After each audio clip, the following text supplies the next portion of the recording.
जैसा प्रश्न होगा वैसे उत्तर भी आ रहा है।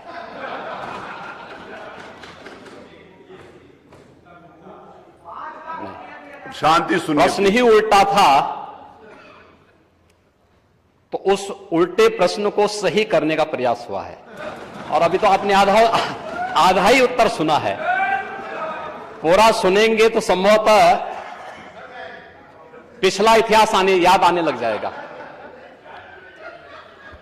महोदय, माननीय सदस्य ने बहुत महत्वपूर्ण मुद्दे की ओर ध्यान आकर्षित किया है और सरकार इसको लेकर के पहले से ही अवेयर थी। अंतर विभागीय समन्वय से संचारी रोग नियंत्रण के लिए आपने केवल डेंगू की बात की है। जब वेक्टर बॉर्न डिजीज की हम बात करते हैं तो केवल डेंगू उसमें नहीं आता है। वर्मा जी, आप तो चिकित्सा शिक्षा के मंत्री रहे हैं ना, तो केवल डेंगू नहीं आता उसमें, मलेरिया भी है, चिकुनगुनिया भी है, कालाजार भी है। इन सभी से संबंधित वेक्टर बॉर्न डिजीज हो या फिर वाटर बॉर्न जल जनित हो या फिर विषाणु जनित कोई भी बीमारी हो, इनके उपचार के लिए सरकार के स्तर पर एक समन्वित प्रयास किया गया है। और उस समन्वित प्रयास को ही हम लोगों ने संचारी रोग नियंत्रण का एक विशेष अभियान, वर्ष में 3 बार चलता है ये कार्यक्रम, जिसमें पहले 15 दिन संचारी रोग के लिए अवेयरनेस के साथ साथ अंतर विभागीय समन्वय से स्वास्थ्य विभाग नोडल विभाग होने के नाते सभी अन्य विभागों के साथ समन्वय के माध्यम से इन कार्यक्रमों को नियंत्रित करता है। इसके बाद डोर टू डोर जाकर के दस्तक अभियान के माध्यम से कहीं भी कोई व्यक्ति जो बुखार से पीड़ित है, उस व्यक्ति को नजदीक के स्वास्थ्य केंद्र में उपचार की सुविधा दिलाने की व्यवस्था करना। उत्तर प्रदेश 25 करोड़ की आबादी का राज्य है और स्वाभाविक रूप से अलग अलग क्लाइमेटिक जोन होने के नाते अलग अलग क्षेत्र में अलग अलग प्रकार की बीमारियां देखने को मिलती हैं। जैसे आप ईस्टर्न यूपी से चलकर के नेपाल की तराई से लेकर के सहारनपुर तक देखेंगे तो इंसेफ्लाइटिस से पूरा क्षेत्र प्रभावित था।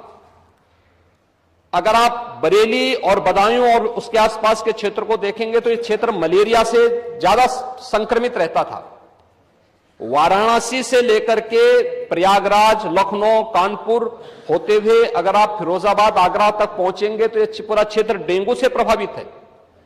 अगर बुंदेलखंड क्षेत्र में अगर आप देखेंगे तो ये क्षेत्र चिकुनगुनिया से प्रभावित है। बिहार से सटे हुए जो हमारी सीमाएं हैं वहां पे हम देखेंगे तो कालाजार इन क्षेत्रों में ज्यादा प्रभावी रूप में देखने को मिलता था। और सरकार के द्वारा जो समन्वित प्रयास किया गया है, आपने केवल डेंगू की चर्चा की,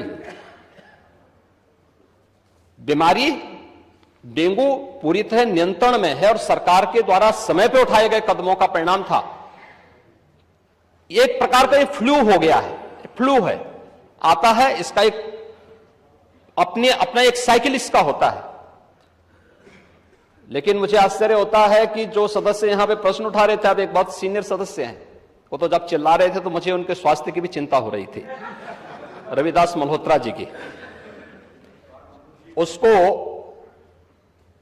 आपने जो बात कही है वह ब्लड ट्रिप नहीं था, उसको प्लेटलेट्स कहते हैं, ठीक है ना, प्लेटलेट्स कहते हैं।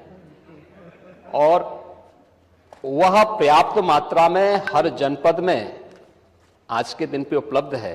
ब्लड सेपरेटर यूनिट, पहले होता क्या था कि हम होल ब्लड चढ़ाते थे।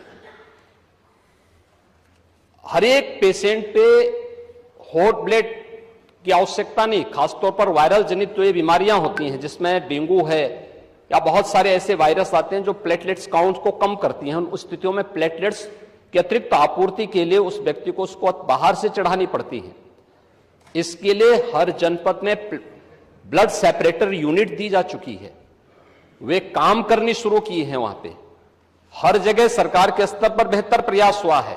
और जहां तक नेता प्रतिपक्ष के द्वारा यह कहा जाना कि साहब प्राइवेट हॉस्पिटल में, याद रखना डबल इंजन की सरकार है, ये केवल बोलती नहीं करके दिखाती भी है। प्रदेश के अंदर 10 करोड़ लोगों को आयुष्मान भारत और मुख्यमंत्री जन आरोग्य योजना के अंतर्गत 5 लाख रुपए सालाना स्वास्थ्य बीमा का कवर भी ये सरकार उपलब्ध करा रही है। वह किसी भी पैनल्ड हॉस्पिटल में, वह सरकारी हो, सरकारी में सारी सुविधाएं फ्री में हैं, लेकिन किसी भी प्राइवेट हॉस्पिटल में जाता है तो वहां वे सुविधाएं मिल रही हैं। और ये पूरा सदन गवाह है कि हर माननीय सदस्य को इस सदन के द्वारा अपनी निधि से ही 25 लाख रुपए सालाना देने का अधिकार दिया गया है। और यही नहीं, मुख्यमंत्री राहत कोष से हम चेहरा देख करके पैसा नहीं देते हैं। कोई भी व्यक्ति जो भी आवेदन करता है, कोई भी पीड़ित हो, उसकी जाति, उसका मत, उसका मजहब नहीं देखा जाता है, बल्कि वो पीड़ित राज्य का नागरिक है। उसको प्रदेश में, देश में या दुनिया में जहां कहीं अच्छी स्वास्थ्य की सुविधा मिलती है, और सुविधा के लिए मुख्यमंत्री राहत कोष से भी हम पैसा देने में कोई कोताही, तमाम मान्य सदस्य विपक्ष में बैठे हुए हैं, वो हर व्यक्ति इस बात को कह सकता है। उनके प्रस्ताव आते हैं बिना किसी भेदभाव के, हमने उसके लिए भी धनराशि उपलब्ध कराई है। आयुष्मान भारत और मुख्यमंत्री जन आरोग्य योजना भी है। आभारी हैं आदरणीय प्रधानमंत्री जी के, जिन्होंने आयुष्मान भारत जैसी योजना दी, जिसमें हर गरीब से गरीब व्यक्ति भी आज अपना उपचार किसी भी अच्छे कॉर्पोरेट हॉस्पिटल में भी करा सकता है, और देश में भी करा सकता है, दुनिया में भी कहीं करा सकता है। हर वर्ष की सुविधा उसको मिली है। मुख्यमंत्री जन आरोग्य योजना की सुविधा भी उसे दी गई है।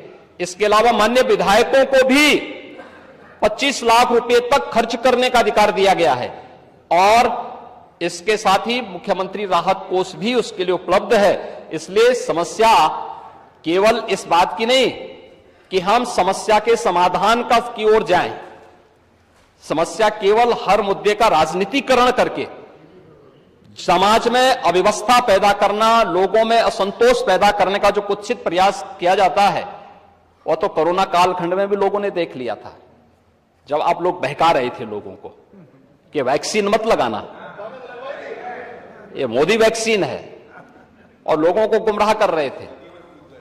परिणाम क्या है? मोदी जी के शासनकाल में, उनके मार्गदर्शन में हमारे वैज्ञानिकों के द्वारा बनाई गई दोनों वैक्सीन दुनिया की सबसे प्रभावी वैक्सीन है। दुनिया के अंदर तमाम देशों में कोरोना महामारी के मामले बढ़ते हुए दिखाई दे रहे हैं। भारत में कोरोना कंट्रोल है और उत्तर प्रदेश में भी पूरी तरह नियंत्रण में है, कहीं कोई समस्या नहीं है। सरकार आपके द्वारा उठाए गए मुद्दों पर पूरी तरह सतर्क है, और अब तो इसके मामले वैसे भी समाप्ति की ओर है। बरसात के समय जल जमाव वाले क्षेत्रों में, अन्य क्षेत्रों में इस प्रकार की बातें देखने को मिलती हैं। और ये केवल डेंगू के मामले नहीं होते, इंसेफ्लाइटिस के भी मामले होते हैं, मलेरिया भी होता है, कालाजार भी होता है, चिकनगुनिया भी होता है। तो आपकी जानकारी के लिए, हो सकता है कि काफी दिन हो गए मंत्री पद से हटे हुए, तो आप भूल गए होंगे, तो आपके संज्ञान में लाने के लिए हमने दिया था। सभी प्रकार के खबरों के लिए जुड़े रहिए सरपंच टीवी के साथ, लेकिन वहां रहकर धन्यवाद। मिलना। चैनल को सब्सक्राइब करना ना भूलें एवं वीडियो को लाइक और शेयर अवश्य करें।